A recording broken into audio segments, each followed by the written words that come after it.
वो उसमें भी ये था कि घूमी हुई थी, पलटी मराई मेरे वहाँ इटल कला के कोई जान पहचान के थे, उनका केस देख के आया था। उसकी सिस्टर की शादी कर रखी थी, यहाँ पास के गाँव में था। तो वहाँ ठीक है, वो बड़े खुश हुए भाई, वो भैंस की जान बच गई, नहीं तो वो तो उन्होंने बड़ी दुआई दी उन्होंने। अच्छा, इसका बचाव किस मतलब 4-5 पशु थे, उनके दिन रात मैंने सेवा करी।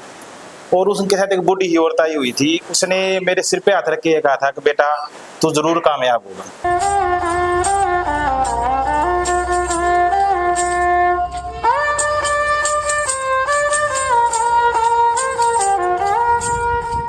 राम राम बस सारे साथियों ना, मैं आपका भाई राहुल बुरा गोगड़िया।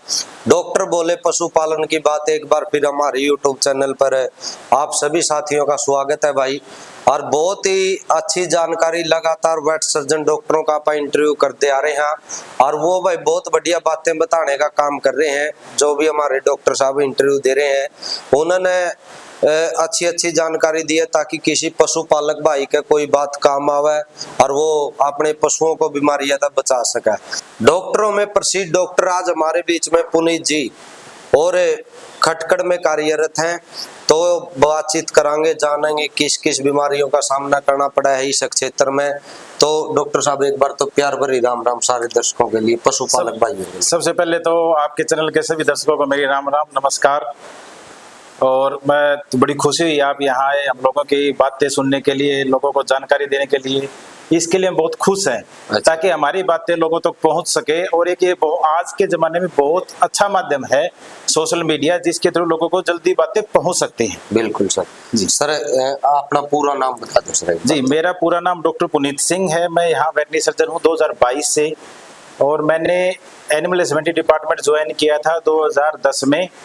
और उसके बाद 2022 में मैं फिर इन सर्विस अपनी पीजी करने चला गया था।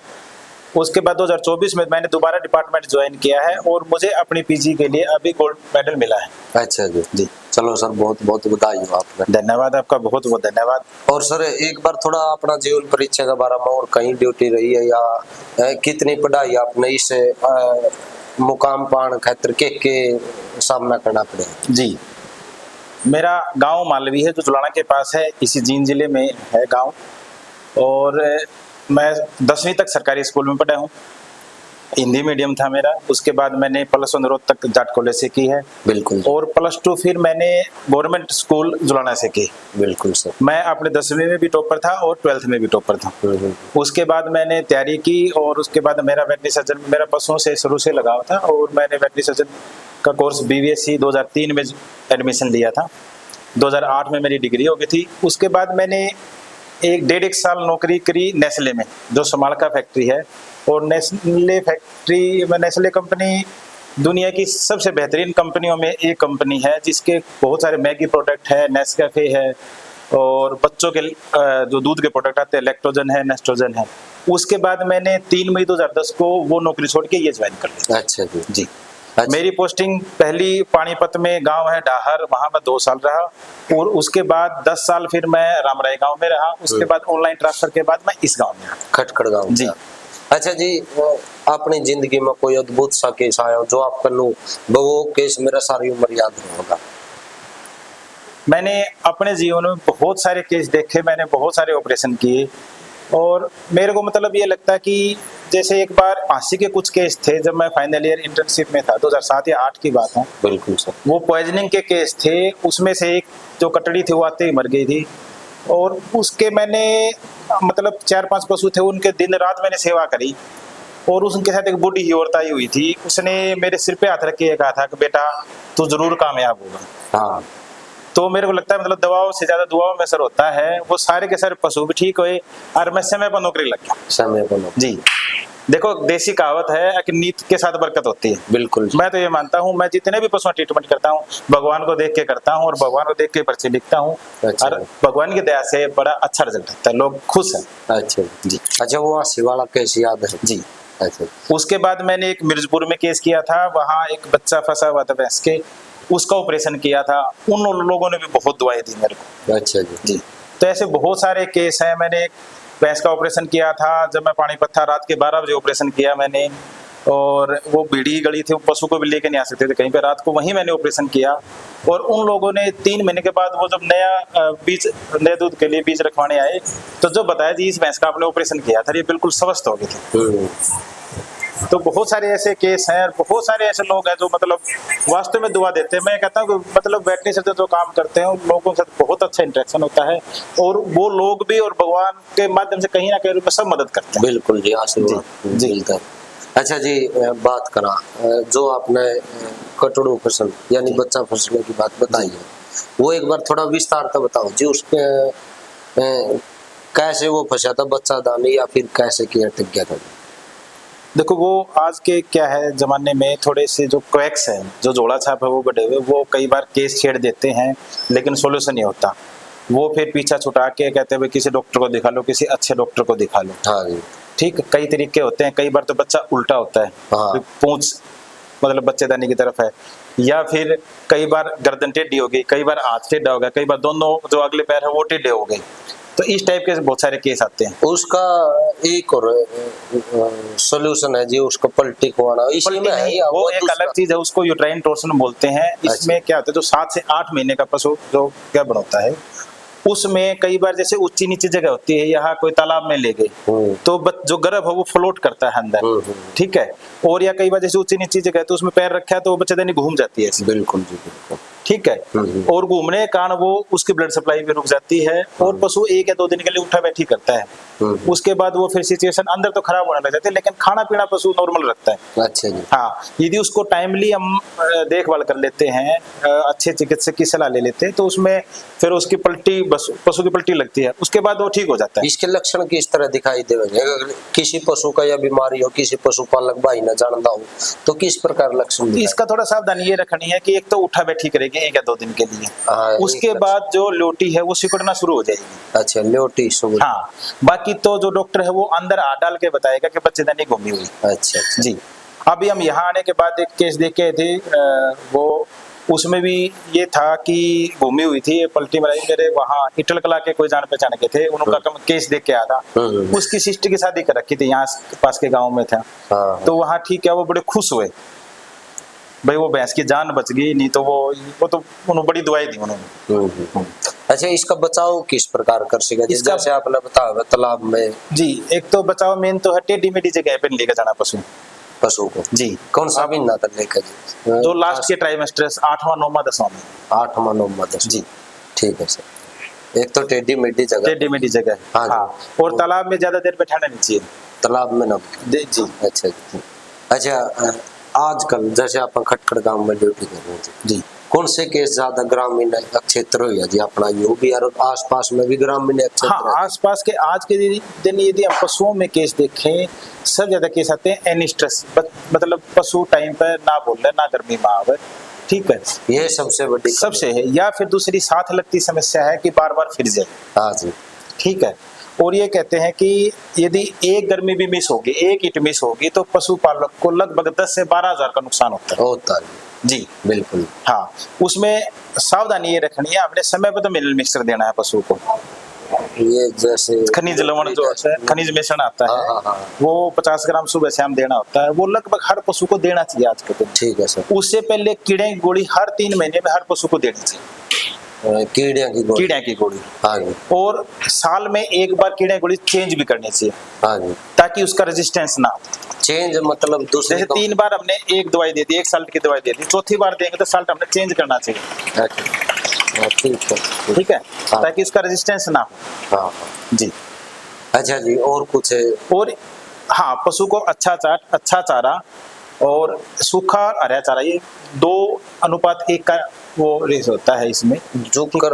हाँ जी, ठीक है। उसके से मिला कर देना चाहिए, ना तो ज्यादा हरा देना चाहिए ना ज्यादा सूखा देना चाहिए। कई कहवा है बोले हमारी मैस टिक्का दर है वो कामयाब नहीं होता टिक्का जी, उसका क्या रीजन है? उसके भी बहुत सारे कारण है। जो मेन कारण है, एक तो कई जैसे हीट आ गई, हीट आने के बाद पशुपालक को नहीं पता रहता कि आज आई है कल आई है, घर वालों ने बोल दिया ये गर्मी में आई, इसको टीका रखवा लो। हाँ। उसको ये नहीं पता ये किस स्टेज पे है। हाँ। ठीक है। और आज के दिन क्या करते हैं, हॉस्पिटल ले जाने के बजाय किसी झोला साहब से घर की घर तो बीज रखवा लेते हैं हरकत में। उनके पास ये ना तो ये पता किस प्रकार का टिक्का है, किस प्रकार का टिक्का नहीं है। ठीक, तो सबसे मेन जरूरी है हमने ये पहचानना है कि वो किस स्टेज पे है ईट की। क्योंकि जो अंडा निकलता है गाय और भैंस में वो गर्मी खत्म होने के 12 घंटे बाद निकलता है। और देसी कहावत ये है कि जब आमा ढीला हो जाए, ढल जाए या खत्म होने को हो, उस टाइम पे बीज रखवाना चाहिए। अच्छा जी। यदि शाम ने गर्मी में आ गई तो सुबह रखना चाहिए, यदि सुबह आ गई तो शाम में रखवाना चाहिए। अच्छा जी। ये मतलब थोड़ा, हाँ, इसको मॉर्निंग इवनिंग रूल बोलते हैं। ठीक है ना। उस ये नहीं है कि आज सुबह गर्मी में आज ही टिक्का रखवा लो, अभी टिक्का रखवा लो, ऐसा नहीं करना चाहिए। थोड़ा समय देना चाहिए ताकि उसका अंडा निकलने का वो हो जाए। ठीक है, और बीज रखा अच्छे तरीके जी। और अच्छे टेक्नीशियन से जो अच्छा बीज रखता है वही रखवाना चाहिए। ये नहीं कि किसी को बुलाया रखवा लिया। समय पर ईट मरना आना की कारण है, सबसे बड़ा कारण है? सबसे बड़ा कारण ये है कि आज के दिन जो है जमीन में भी जो खनिज है उनकी कमी है, चारे में भी कमी है, और वही कमी पशुओं में भी आती है। और वो आपने बता वो मैंने बता दिया, जो खनिज मिश्रण है कुछ कंपनी के भी आते हैं, हमारी जो यूनिवर्सिटी है हिसार वाली वो भी सप्लाई करती है। अच्छा जी। वो कृषि विज्ञान केंद्र है पिंडारा, हाँ जी। वहाँ मिलता हो। आज के दिन तो 500 रुपए का 5 किलो 100 रुपए पर केजी है। वो नो लॉस नो प्रॉफिट पे बनाते हैं वहाँ यूनिवर्सिटी वाले, और फार्मर के लिए स्पेशल है। वो बहुत सारे फार्मर है वो स्पेशल लेके आते हैं वहाँ से। वो बढ़िया रहो, वो बहुत बढ़िया है। ठीक, सस्ता भी है, अच्छा भी है, वो रेगुलर यूज करना चाहिए। मैं कह रहा हूँ कि यदि टाइम पे कीड़ा की गोली दे दो और टाइम पर मिल मिक्सर दे दो, 70 से 80% प्रॉब्लम खत्म हो जाएगी। चलो जी। इसके साथ लगते जब पशु ब्याता है, जो लोगों में बड़ा भरमसा रहता है, मिल्क फीवर की बीमारी होती है, सुनपात के जो पर बोलते हैं। सुनपात का पशु सुनपात में आ गया, बैठ गया। हाँ जी। इसको हम इंग्लिश में मिल्क फीवर बोलते हैं, और ये थोड़ा नाम गलत है।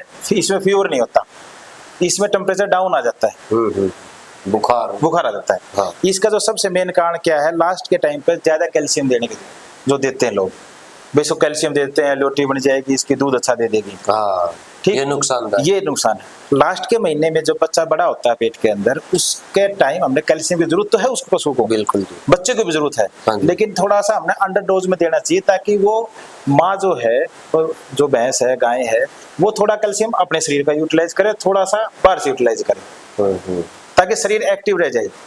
उसके बाद जब वो पशु दूध देना शुरू करता है, जैसे आज पशु ब्याह गया, दूध देना शुरू कर दिया, अब 10 किलो दूध में लगभग 23 से 25 ग्राम कैल्शियम निकल जाती है। वो कैल्शियम जब दूध निकालोगे एकदम, तो कैल्शियम डाउन आ जाएगी, उसे कारण मिल्क फीवर हो जाता है। इसलिए जो मेरा जो ट्रीटमेंट है, मैं तो ये करता हूँ कि 10 से 15 दिन पहले मैं कैल्शियम बिल्कुल बंद करवा देता हूँ। 10 से 15 दिन पहले, ताकि शरीर उसका एक्टिव रहे और ब्याने के टाइम वो सुनपात में ना आए। ठीक।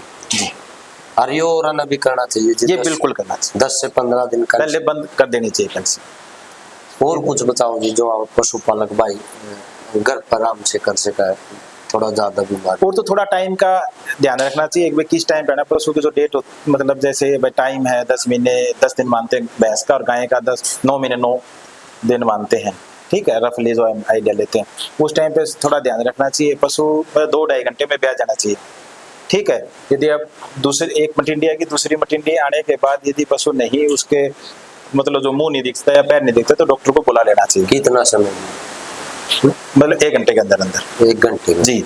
यदि बच्चे ने अंदर सांस लेना शुरू कर दिया तो फेफड़ों में पानी चला जाएगा, और वो फिर बचना बड़ा मुश्किल हो जी।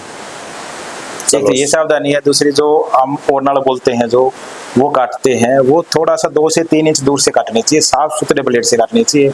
कई बार हमने ऐसे पशुपालक देखे हैं कि वो कई बार ईंट से भी काटते हैं। वो जैसे एक ईंट रखती है, दूसरी ईंट से ऐसे काट देते हैं। वो टेटनस का कारण बनता है। जो पशु में टेटनस होगा, जो आप देसी भाषा में धनुषुआ बोलते हैं बीमारी, वो आने के बाद पशु बड़ी मुश्किल से ठीक होता है। मैंने तो कोई देखा नहीं जो ठीक हो गया टेटनस से। मैंने 10-15 केस देखे हैं, वो ठीक नहीं है। नया ब्लेड के साथ बिल्कुल साफ सुथरा ब्लेड लेके उसे काटना चाहिए, धागे से बांध देना चाहिए। चलो सर।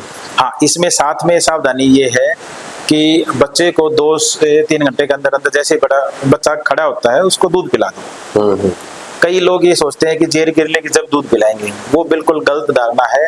बच्चा खड़ा है, उसको दूध 2 से 3 घंटे के अंदर अंदर दूध पिला दो, क्योंकि उसकी आंतड़ियों में सिस्टम ऐसा होता है कि वो जो खीस है, उसके अंदर एंटीबॉडीज होती है बीमारी से बचाने के लिए, वो अंदर शरीर के चली जाए। ठीक। दूसरा तरीका ये है उसका कि मतलब जैसे बच्चा दूध पिएगा तो उसे ऑक्सीटोसिन हार्मोन रिलीज होएगा, वो जेर गिराने में मदद करेगा। इससे डबल बेनिफिट है जी। ये है कुछ जो पहले शाम टाइम पे सादा देखनी चाहिए। तो सर आपका बहुत बहुत धन्यवाद, इतनी बढ़िया जानकारी जो आपने देने का काम किया, तहे दिल से धन्यवाद है सर। मैं तो आपका धन्यवाद करूंगा, आपके दर्शकों को जो इतनी जानकारी सुनी, लोगों ने उससे कुछ अपनाएंगे, कुछ लोगों को फायदा होगा।